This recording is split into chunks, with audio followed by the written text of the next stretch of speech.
Hello again and welcome to another episode of the Franchise Everything podcast, where we talk about everything and anything franchising. And today I'm actually at Snap-on Tools in Sydney, and I'm joined by a long-lost friend, I suppose, at the time, Adam Wright, who's the marketing manager of Snap-on. G'day, Adam. How you going? Glenn, good to see you again. Yes, you too, mate. It's been a while. We last did something a few years ago, didn't we? We did at one of the car shows. We had a great time together. Freezing our butts off out there at Rosehill Racecourse. Yeah, it was great. Mate, thanks for having us here today. It's really good to see you again and see Snap-on Tools head office. I haven't actually been here before.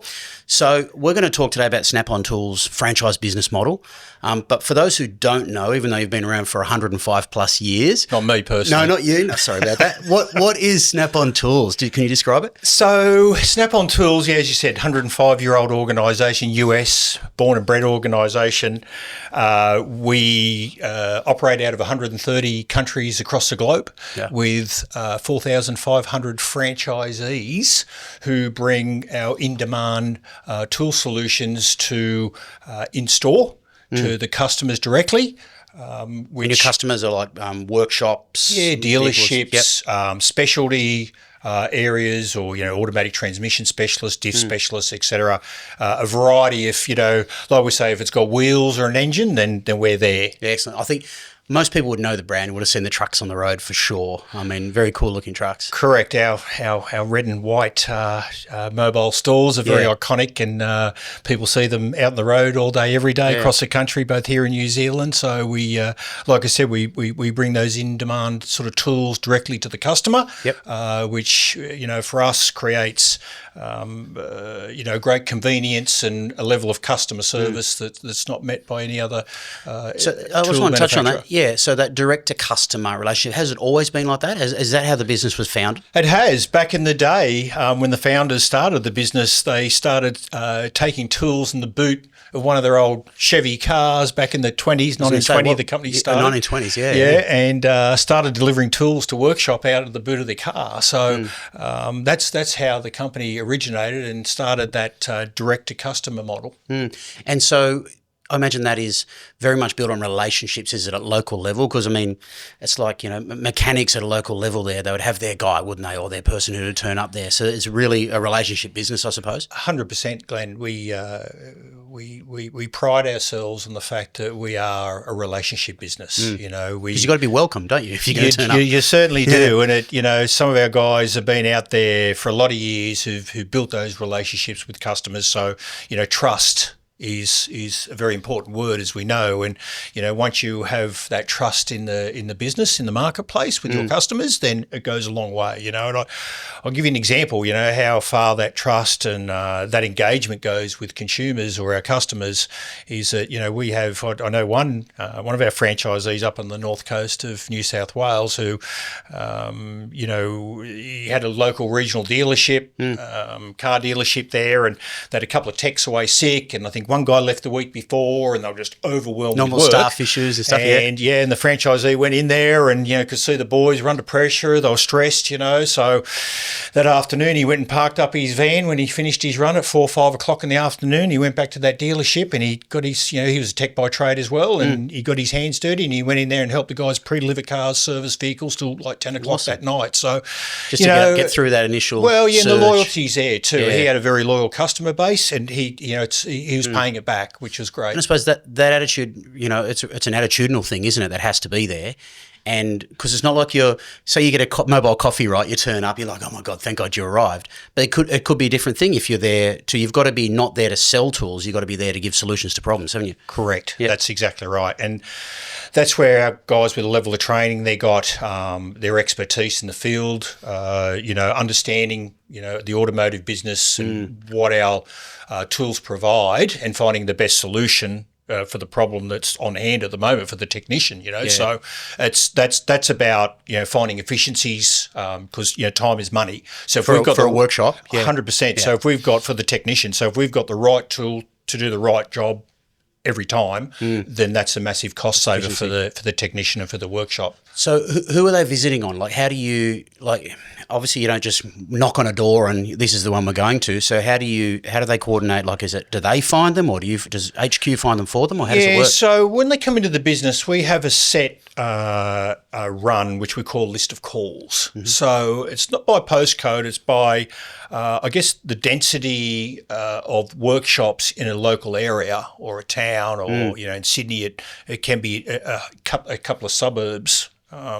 As such. So it obviously depends on the location. It depends on the location, but the idea is to cut windscreen time down, as we call it. And, windscreen time is when the guys are driving. It's a nice way to call drive time. Yeah, that's right. So, while they're sitting there, staring through their windscreen of their mobile store, they're not out there servicing customers, helping customers, and, providing tool solutions to customers. Which in turn obviously makes them income.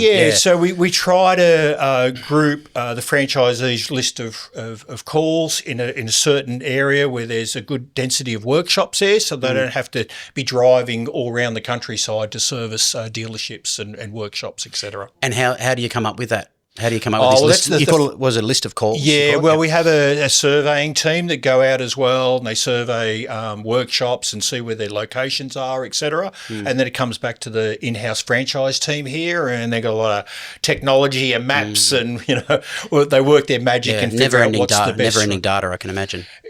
Yeah, you can drill down. That's correct. Yeah, it's a laser data to drill down and find the most efficiencies within that list of calls. So the whole aim is like enough workshops for them to visit, but also keep that driving time down so they're not chewing through. Time is money. That's almost, exactly basically. Right. And, the time we're on the road, we're not servicing our customers who need tools to get a job done. So that's important for us. So tell me about the tools themselves. So you manufacture tools, do you? Does Snap-on do that? How does that work? So yes, we because the tools that you're providing as a solution. That's how do you come at those? So we are we have our own manufacturing facilities across the United States, from everywhere from up in Milwaukee. Our head office is in Kenosha, which is just south of Milwaukee. The company originated in Milwaukee back in 1920, and then we've got plants in Crystal Lake, which is outside west of Chicago. It's our distribution center. We've got Algona, which is our tool storage manufacturing facility. So that's a tool storage. Correct. Okay. It comes out of Algona in the United States. It was a good little prop. Elizabethan. We're down in Tennessee. We're in a number of areas across the US. So we manufacture, which is a great thing. We're American made. Who would have thought that would be such an advantage right now? That's right. So I mean, for technicians, if you're a tech in the field, you know our brand. Yeah, of course. It's aspirational to a certain degree, because that's the tool that techs want to own, because it's quality, it's long lasting. It's not cheap, and we admit that, but it's like anything in the world. You pay for quality, and it's long lasting.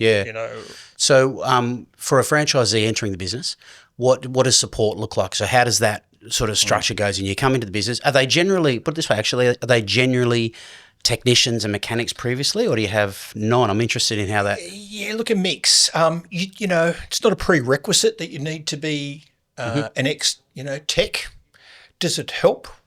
Yes, I bet it would, because you understand cars, boats, makes an easier bikes, ride straight away. Trucks, aviation. If you're playing any of those spaces, then you would have dealt with our product to start with, and you sort of understand the application. Having said that, we do have some people who have been passionate enthusiasts in the automotive world, whether they've come from, maybe a big retailer of automotive spare parts and things like that, who have just know it inside out like that for cars and that, and they've come on board. So they've got that sales ability to be able to sell, and then product knowledge you can pick up along the way. But if you've got the right attitude, the right work ethic, you're able to sell. You should give this job a go, because you could be well suited to it. So with support, so you've been around a long time. So how do you structure that support of them? So do you have like area managers, field managers? How is that all structured? Yeah, and that's the joy of the longevity of this organisation and the structure that it brings to the market. Like I said, a company that's over 100 years old certainly has been able to develop that level of infrastructure within each of the markets across the globe to deliver the best programs for franchisees. So we have multiple layers of support in the market from our sales developers, our franchise developers who help new onboarding with new franchisees. They'll ride out in the truck with them for 4 or 5 weeks or whatever it takes for them to come up to speed, build the customer base, understand our products and just the general day-to-day operations. It's obviously a real process, isn't it? It is a process, yes. Initially they start, we fly them to Dallas in Texas. We've got a global training facility over there. I bet that's very cool for them, very excited. Yeah, it's awesome. See a lot of things there, I bet, yeah. It's massive. And the experience over there, we say they're dipped in chrome, and then they come back to Australia and New Zealand and then they get on the truck and then they're out with our franchise developers. And then from there, we've got sales developers. When the franchise developers come off the truck, then our SDs, as we call them, are there for that support, ongoing support. And on top of that, we've got warranty support in-house here. We've got a customer call centre. We've got diagnostics as another area. We've got a help centre there. So we've got a very broad and a great marketing team that help with, all the assets that are required for these to help, in program-driven, solutions and things like that. So in thinking about the business, I reckon that thinking as a layman, right? The number one thing I'd reckon that people would maybe be reluctant is getting out of that van and going on knocking on doors, right? So, when they first start, is that I imagine that ride along with a person with 4 or 5 weeks for them is that one, because they might be great technicians and all that sort of stuff there, but that okay, I'm going in there to provide solutions. Is that, yes? Is that being the one that's normally that people? Yeah. Look, 2 things here. One is that generally we already have a customer base set up. We're not new in this country either. We've been here for 35 years. So we've always had franchisees in the areas that we need to service because we're a mature. And that's the benefit with longevity, isn't it? 100%. So, if someone, retires or decides to, not to continue with the business for whatever reason, it can be health reasons for people and things like that, then we have to fill that spot. Now, sometimes we've got to find the right operator to get into to fill that location, that empty location that may have been, vacant for 2 or 3 months or something like that. But you've already got a recognised customer base there. Yeah, you've got a carpet to walk in on. Generally when the new guy comes in, he's greeted with open arms and going, man, solutions. We've been waiting for you, I bet. It's actually quite a positive. And like I said, the techs are happy to see a new franchisee in the area, and we've already got a ready-made customer base there for them, which is very handy. Excellent. So, when you took us on a tour of that truck, right, a few years ago now, and I'm sure it's changed. I know we're going to do another one soon. Yep. Now, I look at the cost. So with stock and everything, like how does a franchisee, say a new incoming franchisee, finance all that? How does that all work and support? Because I imagine every franchisee you work with who's been in the market quite a while has generally got options with finance and all that sort of stuff, or assistance. Correct. I know you approach it. I remember you saying you approach it differently with some in-house finance or something. How does that look? Well, what is it? We're talking about getting into the business. Yeah. So, if you've got like around $25,000 in the bank, there are options of ways for you to get into this business today. So we have our in-house finance and things like that to help support that financing of the business for incoming franchisees, and they can pay it off as the business grows and so forth. It's a great business model. It's something that is probably a little long and to get into today, but there's options there, a various number of options and ways to get people into this business, so they can get underway. Yeah, that's digital. But I know in our previous chats, and we'll probably do some other content, and I'm sure at some stage there, because there's a lot of detail to that sort of structure, that type of thing. There is, and like I said, it's we've been in this business a long while and have certainly streamlined the process for people to come into the business. So it works well.